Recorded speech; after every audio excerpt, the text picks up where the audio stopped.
quick logline on Coup de Chance. Two young people's bond leads to marital infidelity and ultimately crime.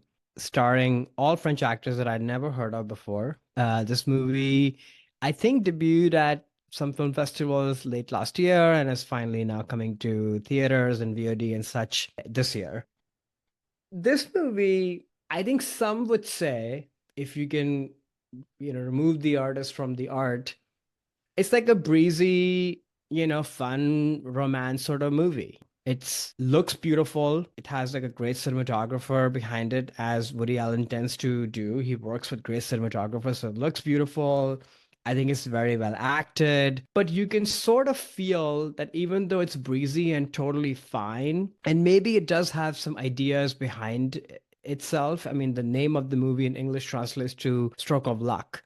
And the point of the movie essentially is that you don't know what might happen. Luck plays a big role in your life, and good things can happen, really bad things can happen, and what have you. And though it's a fun concept to play with, and I think a younger Woody Allen back in the day would have played with this concept in a much different way, just made it a lot more zippier and snappier. Instead, this movie sort of feels kind of eh. That's sort of what my take on this movie is, that it was totally watchable, beautiful to look at, well acted, like I said, but for the most part, it felt sort of draggy and just didn't have much of a punch, to be honest. And we might get into a movie which does have a punch to it, which is sort of around something similar. And this movie maybe tries to be that, but doesn't get close. Well, this might be an odd twist to start this episode out on, but I think I liked it more than you did. It sounds Oh, like. wow. Huh. Yes. So I am not very as familiar with his filmography, and I found this to be in like it held my interest. It was Yeah. enjoyable. I think the issues that I had with it were around the tone was kind of odd. Like it definitely feels like a light sort of like romance where, yeah, there's infidelity going on, but you never really feel that there's much of a problem with it. And then all of a sudden there is, and there's actual murder that takes place, but the murder's played for kind of laughs, sort of. I mean, there's Mm, this breezy music that plays over it. He uses some fun editing between a painting with a guy with like his head cut off, and head is probably being cut off, and they cut home to the painting at the time. So I'm like, am I supposed to be like laughing basically? Like one of the people just got killed. Like it was the tone was very odd, and the music was very lighthearted and fun, even though the movie went to some places that were pretty dark. So that I still don't exactly know why he chose that odd tone difference. But I found the film, yeah, like I liked the characters. I thought they were very interesting. One of the things that when we get into these other films of Woody Allen, that always is a major irritant to me when either Woody's in the movie himself playing himself, or there's a right. Woody surrogate character that essentially just is Woody Allen talking, and I just Right. cannot stand that. And this movie didn't have any of those. I didn't feel No. like any character was a stand-in for his point of view on the world. And we'll get into this more when we talk about one of the movies you're bringing to the table. But I think it's a very interesting dialogue that this movie has between that film, where the major themes of chance and luck are both at play, whereas this movie has a more, I felt, optimistic take on it. Yeah. Then the other movie was definitely a lot more nihilist. But I don't know, I appreciated that. And your point on the cinematography. So I actually honestly didn't really even realize how visually interesting his movies could be, Woody Allen's movies, until this episode, to be perfectly frank. Oh, yeah. And Vittorio Storaro, who did the cinematography for this film, is one of my favorite cinematographers. And he just did an incredible job with the color palette, as he always does in this. Amazing. So I found it visually interesting to look at. I mean, yeah, it's not I wasn't knocked off my feet by this film, but I found it perfectly serviceable and interesting other than that tonal piece of it. Did you feel also the tone was kind of Oh odd? yeah. I mean, this is very Woody, like his movies are off. I can sort of hear his voice for good or for bad in my head. It's like, you know what, then what happened? Like he had an affair and then she died and then that. Sort of it's like a very like a New Yorker cartoon, Mm, basically. mm. That's sort of his sensibility and tone. And sometimes this translates really well on screen and sometimes it doesn't. And I think in this movie, which is sort of lighthearted and breezy, when like really bad, heinous things are happening, it just sticks out. But when you're trying to kind of just meld that with happy, breezy music, it just is feels weird. But I'm very familiar with this sensibility of his. It Mm. just land very well in this movie. But I agree with you. I think it held my interest. It was beautiful and very breezy.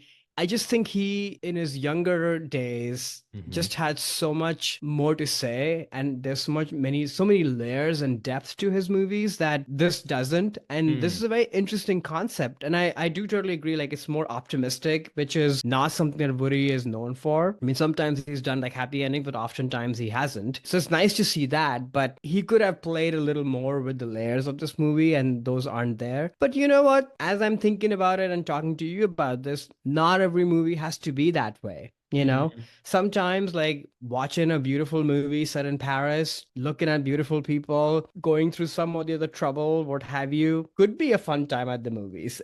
It's just that I wanted more. I think that's Mm. where I come at. Got it. Yeah, that makes sense. As someone who probably would have seen this movie anyway. I mean, you would have probably seen this at some point, right? Despite the Probably, yeah. podcast. Whereas I Yeah. never would have. No. I didn't even know this was coming out until I saw, oh, a new Woody Allen movie on like a digital rental, and I never would have seen it if it wasn't for this podcast. And yeah, I'm glad I did. I mean, I thought it was a enjoyable short film, just with that tonal issue. And Paris looked great. I think that I liked the setting of. And again, this is something we'll get into when we get into the six films we'll discuss, but taking Woody Allen out of New York to me makes him so much more palatable. I think that the New York piece of it to me just becomes very irritated and obnoxious very fast. And I like that when he's able to step outside of that and just frees the movie from a lot of the baggage that I don't particularly like when it comes Yeah. to him. So yeah, I mean overall, I would say as someone who's not a fan of Woody Allen, I would recommend this movie to just because again it's solid, but I think to your point, it's not very deep. So if you are No. coming into this expecting something much more akin to the six films that we're going to be bringing forward in a second, it's not going to satisfy you there. I mean, maybe it's just his age where he's like, you know what, I don't need to do Yeah. this kind of thing anymore. Or maybe he just is like, look, I want to take one sort of more lighter film, even though It it's could be about that infidelity too. and murder. But That's true. Yeah. he makes it somehow, a bit. I wouldn't really call this a comedy per se, but the No. uh the tone of the movie is a little comedic sometimes, which I Yeah, thought it's was lighthearted, sort of. lighthearted. Yeah, Yeah, that's a better exactly. way to put it. And you know what has to say again, separating him out, like this is an 88-year-old man, and to be making a movie that feels like this, which is light on its feet and such, there is something to that, I think. How Hmm. many people in their 80s would want to even do this, but then also make something like this with, a young, fresh cast that doesn't look boring or dull. I think there is something there. I guess I should say this because we are living in this age of, older directors coming out of the woodworks or they never left. Right. They Still in the continue to still in make the woodwork. Yeah, still in the they're woodworks, in the they add woodwork. it. Yeah. And he's definitely in it. If all of this stuff around him was not clouding him, like we would be celebrating, like, okay, some of the great filmmakers, Scorsese and such, like they're still at it, but Right. obviously this is not the case with him. Yeah, fair. I mean, he's not like Scorsese is probably just as old, maybe a little younger by a year or so. And he just Younger. put out a Yeah, masterwork last year. We talked about exactly. that in a previous episode, Kill the Flower Moon. So this is not on that level. But I don't also think this is No. some embarrassing entry. No, And again, I'm not as familiar with his filmography, but I wouldn't it's be not embarrassed. embarrassing. Yeah, No, for him on this. It's just, no. And if it's this is his last movie, I think, and I've been thinking about that with all of these guys because they are mm, getting there, like I yeah. would be okay with it because, these are his core texts, right? Infidelity, Yes. murder, Yes. love, relationship, the complications behind those. And those are tropes. And usually what he does is that he uses these like out of the world heightened tropes to then go deeper and say something. And in Mm. that, there is comedy and drama. And this movie is not super successful at that. But at the same time, it is sort of forwarding the things that he's always been interested in. So for that itself, I would be okay Yeah, if it's this just were his last movie. sure. He's a true artist, Yeah. and artists typically have a point of They view on the return to world, their and themes. they put Exactly. those themes in all the work, and that's what Yep. makes art so interesting. Hi there, it's Alex. If you like the review and discussion Karan and I just had, make sure you subscribe to our channel, Movies That Shaped Us, to get full episodes. Every other Wednesday, Karan and I review a new release and then discuss 6 other movies made by that film's actor or director and how they shaped us. Subscribe right now or follow our podcast on Spotify or Apple Podcasts via the link in the description below. Hope you join us for the journey.